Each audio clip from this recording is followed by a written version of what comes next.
السلام علیکم، آپ دیکھ رہے ہیں محسن کی باتیں، جہاں بات ہوتی ہے زندگی کے ہر پہلو کی، مگر دل سے۔ عزیزان گرامی، آج کا ٹاپک جو بہت وائرل ہے وہ ہے حمیرہ اصغر۔ آج کا میرا ٹاپک اسپیشلی ان لوگوں کے لیے ہے جو ویڈیوز اپلوڈ کرتے ہیں، جن کے چینلز مونیٹائز ہو چکے ہیں، یا جو مونیٹائز کرنے کے لیے، ویو لینے کے لیے چینلز میں طرح طرح کی ویڈیوز اپلوڈ کرتے ہیں۔ تو میں بہت افسوس کے ساتھ مجھے کہنا پڑ رہا ہے کہ اس وقت صرف وائرل کرنے کے لیے اپنے کلپ کو اور ویوز بڑھانے کے لیے ہم ایسے تھمبنیلز یوز کر رہے ہیں جو کہ اخلاقیات سے بھی گرے ہوئے ہیں۔ یقیناً آپ سب کو پتہ ہے کہ جو یہ ڈیتھ ہوئی ہے، اس ڈیتھ کو تقریباً 8 سے 9 ماہ ہو چکے ہیں۔ 8 سے 9 ماہ پرانی لاش ہے۔ آپ اندازہ یہ لگا لیں، اس پہ تھمبنیلز جو چل رہے ہیں، جو آپ کو نظر آ رہے ہوتے ہیں سامنے، جو ایک اٹریکٹیو لکھائی کی جاتی ہے ویڈیو سے دیکھنے سے پہلے، وہ لکھا جا رہا ہے کیا حمیرہ کے ساتھ زیادتی ہوئی؟ نعوذ باللہ۔ آپ صرف اتنا دیکھیں، 8 سے 9 ماہ پرانی لاش کے ساتھ کیا آپ یہ جو تھمبنیل لگا رہے ہیں صرف ویوز لینے کے لیے، کیا آیا کہ وہ ٹھیک ہیں؟ کیا جس لاش کی ہڈیاں الگ ہو رہی ہیں، جسم کے اعضاء الگ ہو رہے ہیں، کیا آپ وہاں ثابت کر سکتے ہیں ایسے جملے؟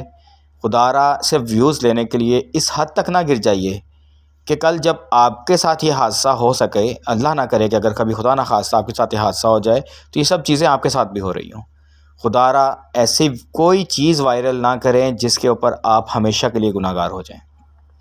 اللہ کی ذات کو کب کون سی چیز ناپسند آ جائے، اس چیز سے آپ احتیاط کیجیے۔ اب اس بات کو کہنا کہ ان کی ہڈیاں گل گئیں، ان کے جسم کے اعضاء خراب ہو گئے، جسم کو کیڑے پڑ گئے، میرے خیال میں شاید آپ لوگ ریسرچ نہیں کرتے۔ تھوڑا ریسرچ کریں گے تو آپ کو آئیڈیا ہوگا کہ جو بھی مر جاتا ہے سب کے ساتھ یہ سب چیزیں ہوتی ہیں۔ صرف وہ پاک ہستیاں، وہ پاک اہل بیت علیہم السلام، انبیاء کرام، جو پاک ہستیاں، برگزیدہ ہستیاں ہیں، وہ پاک ہستیاں اللہ کے نزدیک وہ فضیلت رکھتی ہیں۔ اس کے علاوہ جو ہم انسان ہیں، ان کی باڈی ڈیکمپوز ہوتی ہے، یہ ایک بایولوجیکل عمل ہے، ایک سائنٹیفیکل عمل ہے۔ جب بھی باڈی جو ہے ہم اس کو اتار دیتے ہیں قبر میں، تو اس کے بعد اس کو ڈیکمپوز ہونا، اس کا پروسیس شروع ہو جاتا ہے۔ اللہ نے ایسے کیڑے پیدا کیے ہیں جو انسان کے جسم میں آٹومیٹک پیدا ہوتے ہیں اور اس کے جسم کو کھانا شروع کر دیتے ہیں، اور 1 سے 2 دن 3 دن کے اندر وہ جسم کو ختم کر دیتے ہیں۔ اس لیے یہ عمل ایک سائنٹیفکلی عمل ہے۔ اس میں یہ پروسیس سے سب ہی نے گزرنا ہے، سب کی باڈی کے ساتھ ایسے ہی ہونا ہے۔ کچھ عرصے کے بعد جسم کا جو ہے وہ ڈھلنا، اس کے بعد آہستہ آہستہ یہ سب چیزیں جو اس ایکٹریس کے ساتھ ہوئی ہیں، وہ سب چیزیں سب کے ساتھ ہونی ہیں۔ خدا را یہ اللہ نے ایک پردہ رکھا ہوا ہے جو قبر کے اندر ہوتا ہے، اسی لیے تو مشہور ہے کہ قبر کا حال مردہ جانے۔ تو بہتر ہے ایسی چیزوں کو وائرل نہ کریں، یہ سب چیزیں سب کے ساتھ ہیں۔ اللہ تعالیٰ سے دعا کریں، اللہ پاک ان کی مغفرت فرمائے، اللہ پاک ہم سب کی مغفرت فرمائے، اللہ پاک ہمارے گناہوں کو معاف فرمائے۔ کسی کی بھی جب آپ دیکھتے ہیں نا قبر، جب پرانی قبریں نکلتی ہیں، اس میں آپ کبھی قبرستان جائیں آپ کو نظر آئے گا ادھر ہڈیاں ہی نظر آتی ہیں، صرف ہڈیاں رہ جاتی ہیں، باقی جسم کے تمام حصے جو ہیں وہ گل جاتے ہیں، ان کو کیڑے کھا جاتے ہیں۔ یہ اللہ کا ایک بنایا ہوا قانون ہے۔ خدا را اس چیز کو صرف اتنا وائرل نہ کیجئے کہ ہر انسان سوچنے پہ مجبور ہو جائے کہ یہ عورت، یہ ایکٹریس اتنی گناہ گار تھی، اس کے ساتھ یہ ہوا۔ یہ گناہ گار کا ثواب اور گناہ کے بارے میں ہم کوئی بھی نہیں ہوتے جو جج کریں، یہ اللہ کے کام ہے، اللہ بہتر جانتا ہے۔ اللہ گنہ گار سے گنہ گار ترین انسان کو بھی اس کی ایک چھوٹی سی نیکی کے لیے معاف کر سکتا ہے، اور اللہ ایک بہت برگزیدہ انسان کو ایک اس کی چھوٹی سی غلطی کے اوپر اس کو سزا دے سکتا ہے۔ خدا را اللہ نہ بنے، جو اللہ کے کام ہے وہ اللہ کو کرنے دیں، جو ہمارے کام ہے وہ ہمیں کرنے دیں۔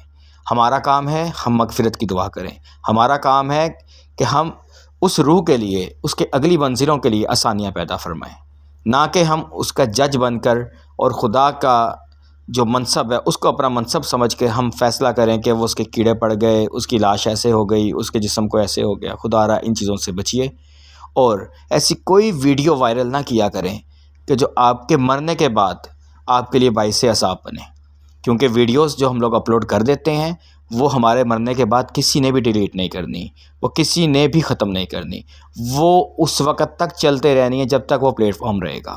خدا را اس بات کو سمجھیے۔ اگر میں یہاں پر کوئی بھی ایک ایسی ویڈیو اپلوڈ کرتا ہوں جس کا سچائی سے تعلق نہیں ہے، وہ صرف ویوز لینے کے لیے ہے، یا اس ویڈیو کو اللہ ہو سکتا ہے پسند نہ کرے، لیکن میرے مرنے کے بعد میری روح چلا رہی ہوگی کہ کاش کوئی ایسا انسان جو میری ویڈیو کو ڈیلیٹ کر دے، جس کی وجہ سے میں عذاب میں مبتلا ہو رہا ہوں، لیکن اس وقت کیونکہ اس کا پاسورڈ کسی کے پاس نہیں ہوگا، نہ کسی کی توجہ اس طرف ہوگی کہ اس ویڈیو کو ڈیلیٹ کیا جائے، اور وہ جب تک ویڈیو رہے گی، جس طریقے سے اچھی ویڈیو ہوگی وہ آپ کے ثواب کے لیے آپ کے اعمال نامے میں لکھی جائے گی۔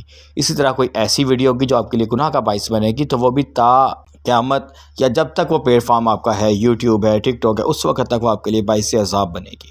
خدا را کوشش کیا کریں، یہ نہ دیکھا کریں کہ یوٹیوب کو پالیسی میں کون سی اچھی چیز ہے، کون سی چیز وائرل ہو رہی ہے، بلکہ آپ یہ دیکھا کریں کیا آپ جو چیز شیئر کر رہے ہیں کیا وہ اللہ کو پسند آئے گی، کیا وہ اس شیئر کرنے سے اللہ ناراض تو نہیں ہوگا۔ امید ہے میرے اس ٹاپک کو پسند کریں گے۔ میرے چینل کو سبسکرائب کیجیے گا اور آگے سے آگے شیئر کیجیے۔ Thank you.